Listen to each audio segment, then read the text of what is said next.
ಎಲ್ರಿಗೂ ನಮಸ್ಕಾರ. ನಾನು ಇವತ್ತಿನ ವಿಡಿಯೋದಲ್ಲಿ ಅವಲಕ್ಕಿ ರೊಟ್ಟಿ ಹೇಗೆ ಮಾಡೋದನ್ನು ತೋರಿಸ್ತಾ ಇದ್ದೀನಿ. ತುಂಬ ಚೆನ್ನಾಗಿರುತ್ತೆ ಮತ್ತು ಅವಲಕ್ಕಿ ನಮಗೆ ಹೆಲ್ತ್ಗೂ ತುಂಬ ಒಳ್ಳೆಯದು ಮತ್ತು ಮಕ್ಕಳಿಗೆ ಈ ರೆಸಿಪಿ ತುಂಬ ಇಷ್ಟನೂ ಆಗುತ್ತೆ ಮತ್ತು ಇನ್ಸ್ಟೆಂಟಾಗಿ ನಾವು ಬ್ರೇಕ್ಫಾಸ್ಟ್ಗೆ ಮಾಡ್ಕೋಬೋದು. ಇಲ್ಲಿ 1 ಕಪ್ಪಷ್ಟು ನಾನು ಅವಲಕ್ಕಿ ತೊಗೊಂಡಿದ್ದೀನಿ. ಅವಲಕ್ಕಿನ ನೋಡಿ ನೀರು ಹಾಕ್ಬಿಟ್ಟು ಸ್ವಲ್ಪ ವಾಶ್ ಮಾಡ್ಕೊಳ್ಳೋಣ.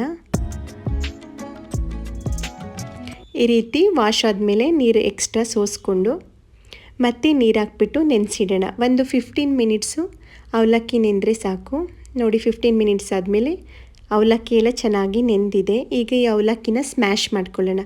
ನಿಮಗೆ ಸ್ಮ್ಯಾಶ್ ಮಾಡ್ಕೊಳ್ಳೋಕ್ಕೆ ಕಷ್ಟ ಆಗುತ್ತೆ ಅಂದರೆ ನೀವು ಮಿಕ್ಸಿನಲ್ಲಿ ರುಬ್ಕೋಬೋದು.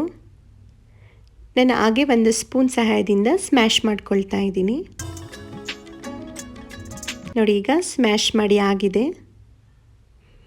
ಈ ರೀತಿ ಚೆನ್ನಾಗಿ ಪ್ರೆಸ್ ಮಾಡಿಕೊಂಡು ಸ್ಮ್ಯಾಶ್ ಮಾಡಿಕೊಂಡ್ರೆ ಚೆನ್ನಾಗಿ ಬರುತ್ತೆ. ಹಾಗೆ ನೋಡಿ ಈಗ ಇದಕ್ಕೆ ಅರ್ಧ ಕಪ್ಪಷ್ಟು ಅಕ್ಕಿ ಹಿಟ್ಟು ಹಾಕ್ಕೊಳ್ತಾ ಇದ್ದೀನಿ ಮತ್ತು ಅರ್ಧ ಕಪ್ಪಷ್ಟು ತೆಂಗಿನ ತುರಿ ಹಾಕ್ಕೊಳ್ತಾ ಇದ್ದೀನಿ ಮತ್ತು 1 ಸಣ್ಣ ಈರುಳ್ಳಿನ ಹೆಚ್ಕೊಂಡು ಹಾಕ್ಕೊಳ್ತಾ ಇದ್ದೀನಿ. ಅದು 1 ಕಪ್ಪಷ್ಟು ಆಗಿದೆ. ಮತ್ತು ಸ್ವಲ್ಪ ಮೆಂತ್ಯ ಸೊಪ್ಪು, 1 ಸ್ಪೂನ್ ಜೀರಿಗೆ ಮತ್ತು ಸ್ವಲ್ಪ ಉಪ್ಪು ಹಾಕ್ಕೊಂಡು ಈಗ ಚೆನ್ನಾಗಿ ಮಿಕ್ಸ್ ಮಾಡ್ಕೊಳ್ಳೋಣ. ಅವಲಕ್ಕಿ ನೆನೆಸಿರೋದ್ರಿಂದ ಮತ್ತು ಈರುಳ್ಳಿ ಎಲ್ಲ ಹಾಕಿರೋದ್ರಿಂದ ಸ್ವಲ್ಪ ನೀರಿನಂಶ ಅದರಲ್ಲೇ ಇರುತ್ತೆ. ನೀರನ್ನ ನೋಡ್ಕೊಂಡು ಹಾಕ್ಕೊಂಡು ನಾವು ಮಿಕ್ಸ್ ಮಾಡ್ಕೋಬೇಕು. ನೋಡಿ ಇಲ್ಲಿ 1 ಕಪ್ಪಷ್ಟು ನಾನು ನೀರು ತಗೊಂಡಿದ್ದೆ. ಇದರಲ್ಲಿ 1/4 ಕಪ್ಪಷ್ಟು ಮಾತ್ರ ನಾನು ನೀರನ್ನ ಯೂಸ್ ಮಾಡಿದ್ದೀನಿ ಹಿಟ್ಟಿಗೆ.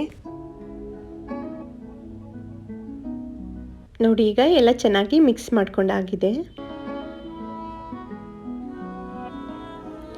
ನೋಡಿ ಈ ರೀತಿ ಉಂಡೆ ಕಟ್ಟೋದಕ್ಕೆ ಚೆನ್ನಾಗಿ ಬರುತ್ತೆ. ನಿಮ್ಗೆ ಏನಾದ್ರು ತೆಳು ಆಯಿತು ಅಂತ ಅನಿಸಿದರೆ ಸ್ವಲ್ಪ ಅಕ್ಕಿ ಹಿಟ್ಟು ಹಾಕ್ಕೊಂಡು ಮಿಕ್ಸ್ ಮಾಡ್ಕೋಬೋದು. ನೋಡಿ 3/4 ಕಪ್ಪಷ್ಟು ನೀರು ಹಾಗೆ ಉಳ್ಕೊಂಡಿದೆ. ಈಗ ರೊಟ್ಟಿನ ತಟ್ಕೊಳ್ಳೋಣ. ನಾನಿಲ್ಲಿ ಬಾಳೆದೆಲೆ ಮೇಲೆ ರೊಟ್ಟಿ ತಟ್ಕೊಳ್ತಾ ಇದ್ದೀನಿ. ನಿಮಗೆ ಬಾಳೆದೆಲೆ ಇಲ್ಲ ಅಂದರೆ ಬಟರ್ ಪೇಪರ್ ಇಲ್ಲ ಮಾಮೂಲಿ ಕವರ್ ಇರುತ್ತಲ್ಲ ಮನೆಯಲ್ಲಿ, ಅದ್ರ ಮೇಲಾದ್ರೂ ತಟ್ಕೋಬೋದು. ಇಲ್ಲ ನೀವು ಹಿಟ್ಟು ಹಾಕ್ಕೊಂಡು ತಟ್ತೀವಿ ಅಂತ ಅಂದರೆ ಇನ್ನೊಂದು ಸ್ವಲ್ಪ ಗಟ್ಟಿಯಾಗಿ ಮಿತ್ಕೊಂಡು ನೀವು ಹಿಟ್ಟು ಹಾಕ್ಕೊಂಡು ಅಕ್ಕಿ ಹಿಟ್ಟು ಇಲ್ಲ ಮೈದಾ ಯಾವುದಾದ್ರೂ ಸರಿ ಹಿಟ್ಟು ಹಾಕ್ಕೊಂಡು ನೀವು ರೊಟ್ಟಿನ ತಟ್ಕೋಬೋದು. ಬಾಳೆದೆಲೆ ಮೇಲೆ ಅವಲಕ್ಕಿ ರೊಟ್ಟಿನ ತಟ್ಕೊಳ್ತಾ ಇದ್ದೀನಿ ನಾನು. ನೀವು ಈ ರೀತಿ ತಟ್ಕೊಂಡಾದಮೇಲೆ ನೀವು ಕೈಲಿ ಹಾಗೆ ಎತ್ತು ಸಹ ಹಾಕ್ಬೋದು.